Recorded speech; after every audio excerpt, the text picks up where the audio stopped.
चाहे कारगिल वॉर हो या 1971 इंडो पाक वॉर, चाहे ऑपरेशन गंगा के अंडर 25,000 इंडियंस को यूक्रेन रशिया वॉर से सेफ्टी इवैक्यूएट कराना हो, इंडियन एयरफोर्स ने हमेशा से ही इंडियंस की सेफ्टी को इंश्योर किया है। किसी भी वॉर में भारत को एक अपर एज दिया है। आज इंडियन एयरफोर्स के पायलट बेस्ट इन वर्ल्ड के तौर पर जाने जाते हैं। लेकिन दोस्तों, क्या आपको पता है कि इंडियन एयरफोर्स एक बड़ी ही क्रिटिकल प्रॉब्लम से जूझ रहा है, और वो है फाइटर एयरक्राफ्ट की कमी।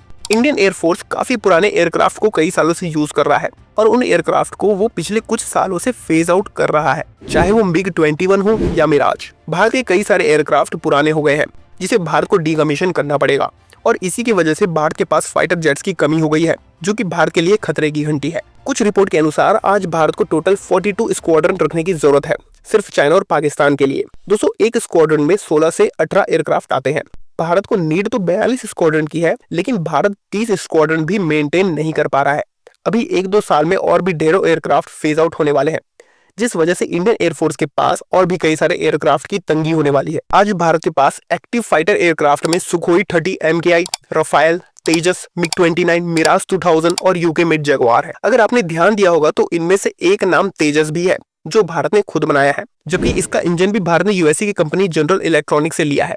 और दोस्तों, यही पहला कारण बनता है कि भारत के पास इतने कम एयरक्राफ्ट क्यों है। भारत क्षेत्रफल के हिसाब से दुनिया का 7वां बड़ा देश है, और आबादी के हिसाब से दुनिया का पहला।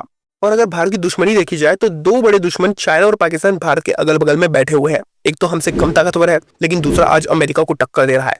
तो इस वजह से भारत को अपनी सिक्योरिटी का खासा ध्यान रखना भी पड़ेगा, और इसके लिए इंडियन एयरफोर्स के पास अच्छी खासी एयरक्राफ्ट फ्लीट होनी चाहिए। भारत जो कि तेजस को इंडिजीनियस एयरक्राफ्ट कह रहा है, उसकी रियलिटी तो ये है कि उसका इंजन भी फॉरेन मेड है। इंजन ही तो एयरक्राफ्ट की जान है।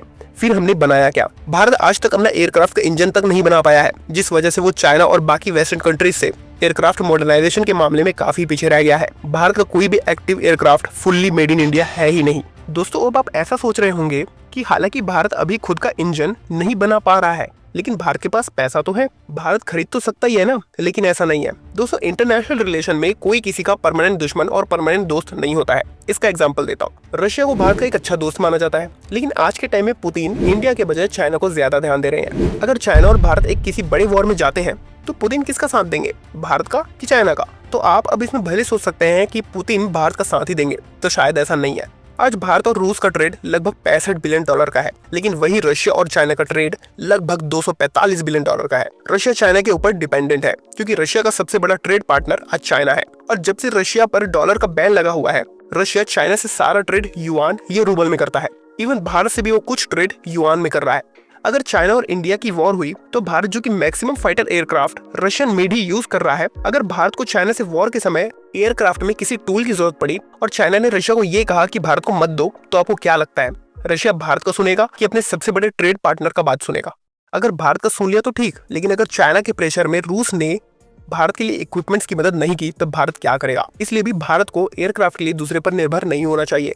भारत को जल्द से जल्द मेड इन इंडिया एयरक्राफ्ट का इंजन बनाना ही पड़ेगा, नहीं तो वॉर के टाइम हम दूसरे देशों से मदद की गुहार लगाते रह जाएंगे।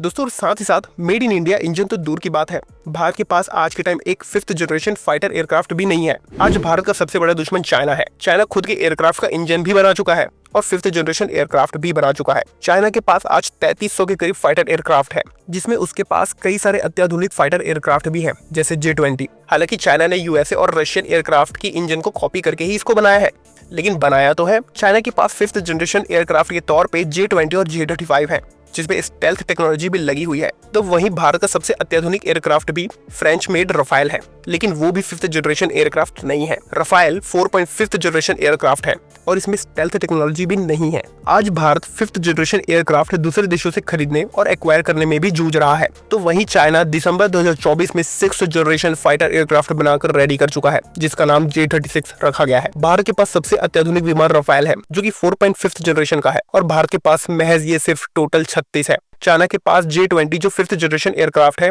वो 200 से भी ज्यादा है। इवन चाइना भी पाकिस्तान को J-35 का ही दूसरा मॉडल J-35A जो कि 5th जनरेशन एयरक्राफ्ट है, चाइना पाकिस्तान को 40 J-35A देने वाला है। यानी कि भारत के पास एक भी 5th जनरेशन एयरक्राफ्ट आने के पहले ही पाकिस्तान के पास शायद 40 5th जनरेशन एयरक्राफ्ट आ जाएंगे, और इस मामले में भारत पाकिस्तान से भी पीछे हो जाएगा। आने वाले कुछ सालों में भी इंडियन एयरफोर्स 42 स्क्वाड्रन को अचीव नहीं कर पाएगा। 83 तेजस MK1 भी IAF को पूरा मिलने तक 2028 आ जाएगा और 2026 तक ही इंडिया के ढेरों फाइटर जेट्स फेज आउट हो जाएंगे। भारत के पास अभी सिर्फ एक ही फाइटर एयरक्राफ्ट की डील है, वो भी रफाल M, जो कि इंडियन नेवी के लिए होगा, वो भी सिर्फ 26। और पता नहीं इसको भी नेवी में इंडक्ट होने में कितने साल लग जाएंगे। ना इंडिया खुद का एयरक्राफ्ट का इंजन बना पा रहा है, और बना भी रहा है तो इसको 2028 तक समय लग जाएगा।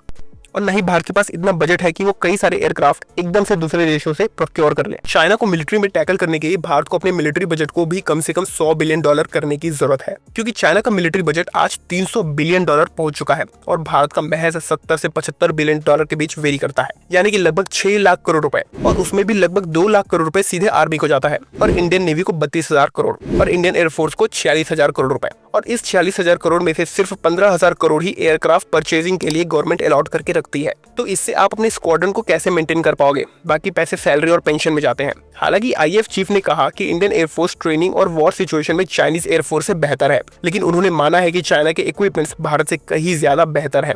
भारत में आज सिर्फ HAL ही है जो फाइटर एयरक्राफ्ट बना सकता है। इसके अलावा कोई कंपनी नहीं है जो अभी तक भारत को फाइटर एयरक्राफ्ट बनाकर रेडी कर सके। हालांकि भारत एक एग्रेसर नहीं है, उसको बस अपनी टेरिटरीज को डिफेंड करनी है, लेकिन डिफेंसिव होने के लिए भी आपको मजबूत होना पड़ेगा। भारत को इंश्योर करना होगा कि ये जो 30 स्क्वाड्रन भारत के पास है, इससे कम तो ना ही हो। कोशिश की जाए कि इसको 35 से 40 स्क्वाड्रन तक ले जाया जाए, और खुद से भी मेड इन इंडिया एयरक्राफ्ट बनाने की ओर भी ध्यान देना चाहिए। HAL के अलावा और भी कंपनीज को आगे आना चाहिए जो IAF को फाइटर एयरक्राफ्ट बनाकर दे सके। भारत को 5th जनरेशन एयरक्राफ्ट में भी ध्यान देने की जरूरत है, क्योंकि चाइना के पास भी S400 जैसा डिफेंस सिस्टम है जो फाइटर एयरक्राफ्ट को शूट डाउन कर सकता है। भारत को जल्द से जल्द स्टेल्थ टेक्नोलॉजी को भी अचीव करना होगा, जो कि उसे चाइना के डिफेंस सिस्टम से थोड़ा तो इम्यून रखे। और अगर ऐसा हुआ तो चाइना के खिलाफ भारत सिर्फ जज्बे के साथ ही नहीं बल्कि अच्छे हथियारों के साथ भी जंग लड़ेगा।